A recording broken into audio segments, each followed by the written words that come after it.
I'm going to start by launching the clock and starting a timer. This is testing a bunch of applications that you would use on a day-to-day basis. You know, Instagram, Snapchat, take some pictures, and the Note 8 and iPhone 7 Plus are butting heads. They are just keeping up to one another. So in Photoshop Express, we're going to be editing an 8K image and exporting it, and at this point, this is the closest I've ever seen a phone come to the iPhone 7 Plus. The OnePlus 5 was close because of the lack of animations, but both here are incredibly fast. The Note 8 loads Minecraft faster, jumping into Super Mario Run, they're still at the same spot in this test. So it definitely tells me the extra 2 gigabytes of RAM on the Note 8 are probably helping. Maybe it's the Android 7.1.1 optimization, because the Galaxy S8 started to fall behind at this point.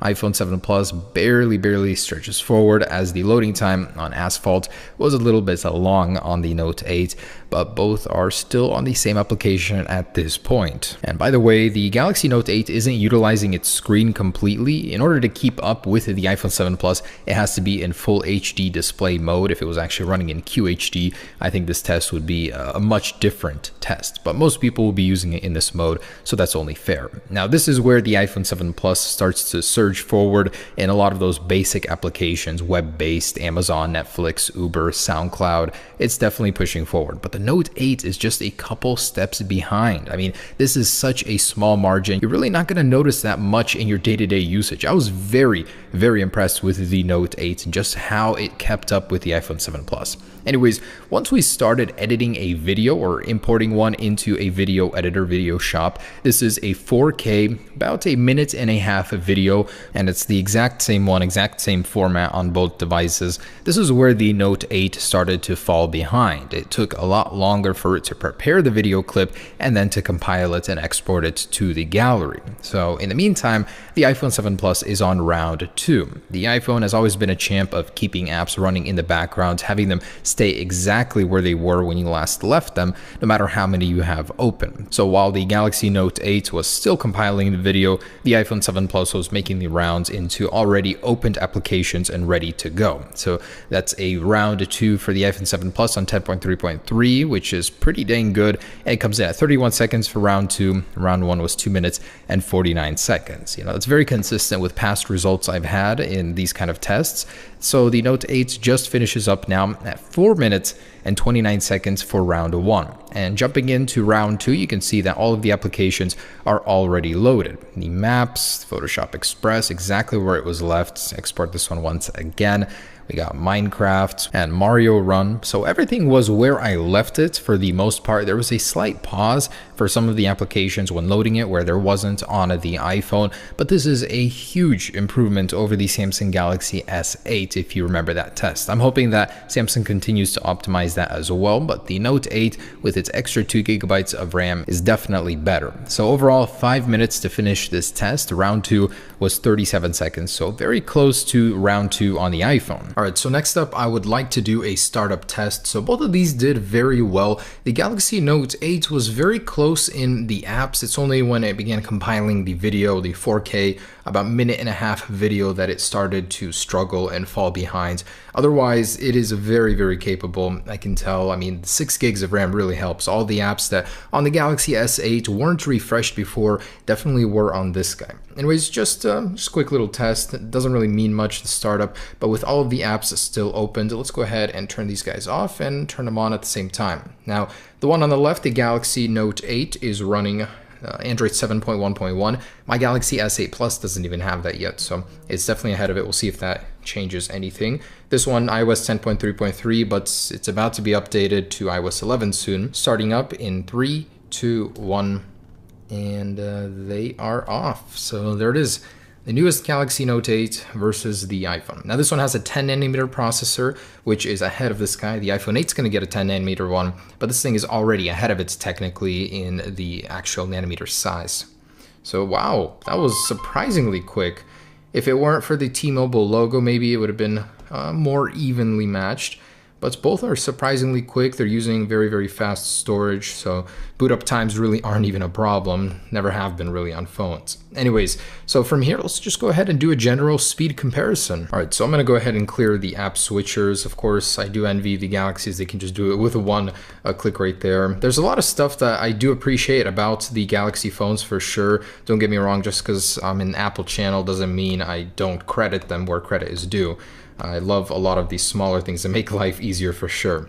Anyways, let's go ahead and launch some of those applications side by side to get a more even representation. So Snapchat, 1, 2, 3.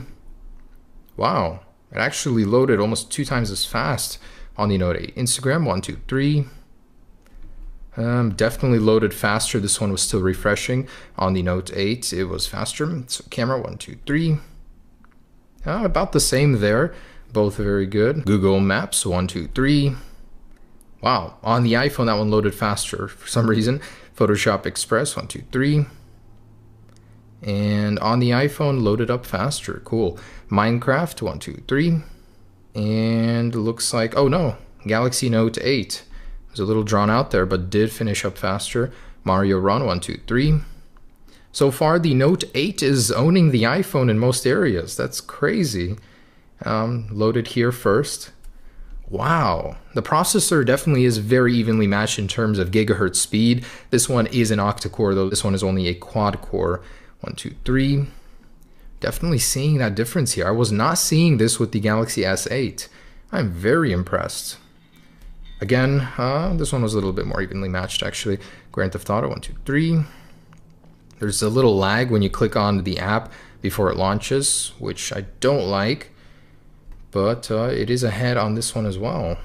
All right, moving on to Zynga, 1, 2, 3, poker. And iPhone seems to be ahead, yes, on that one. Web-based app. Netflix, 1, 2, 3.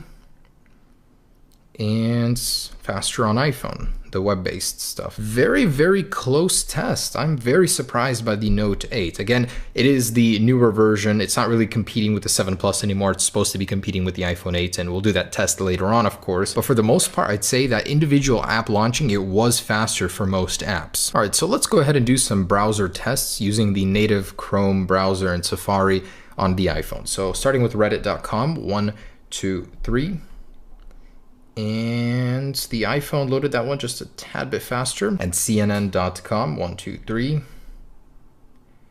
Again, the iPhone loaded that one just a second faster. Let's try Apple.com, 1, 2, 3. And of course, Apple's native hometown, it loaded first. Let's try Samsung, 1, 2, 3. And wow, of course, this one loads its hometown first, Samsung.com. Cool. All right, so next up, let's take a look at the Geekbench scores here. This is going to be a very close one. I'm very excited to see how they compare. So this shows the lowest speed 1.9 gigahertz cores, but it goes up to 2.35, which is very evenly matched with this guy. They both go up to that peak gigahertz speed. So let's go ahead and run this benchmark here. See what we got. All right, and here it is, the moment of truth. We're pretty familiar with the iPhones. Usually gets around 6,000 multi-core score and 3.5 single core score. I've seen it go up to 3,600. And it's about the same as the Galaxy S8. 1880 single core and multi is about 6269. So it beats out the iPhone on multi, but then again, it has a octa-core processor, double that of the iPhone, and with half of the resources, it still makes do. I mean, look at that single core score. That's ridiculous. Very awesome to see some real competition in smartphones though. Anyways, one more. Let's go ahead and do an Antutu. This will factor in the GPUs as well. And just for fun, I want to go ahead and test the actual temperature of these devices under full load like this, under benchmarks. So I want to see the hottest point on both of them. I mean, I know the Galaxy Note series hasn't had a very good history with heat and the battery issue. So let's see how hot this one gets. 99 degrees. Dang, I did not expect that. The iPhone heats up more than the Note 8 to 104.1. Maybe because it has less area for heat dissipation. It does have a bigger display. I don't know. Interesting. And wow, there is something I did not expect. The Galaxy Note 8 schooled the iPhone 7 Plus. About 46,000 more points in the Antutu benchmark. Last thing I wanted to test is the fingerprint sensor speed. Gonna be a pain with it on the back, but let's see how it competes in terms of speed. All right, now this may take a few tries. It's very hard to find that positioning on the back of this phone. It gets even harder than the S8 because it's larger. 1, 2, 3. Ooh, there we go. No animation like the iPhone. Gets in faster. 1, 2, 3. Definitely faster. Let's try screen on. And 1, 2, 3. Yeah, definitely faster here as well. It's the animation on the iPhone that kills it. Alright guys, so there it is. That is the Samsung Galaxy Note 8, a very capable device, but we're gonna have to see how it competes with its true competitor, the iPhone 8, in just a couple weeks here. Either way, Qualcomm Snapdragon 835, great processor. This thing definitely handles memory very well, doesn't reload apps like the Galaxy S8 Plus, a definite improvement over the S8 series. Hope you guys enjoyed this video. Stay tuned for more.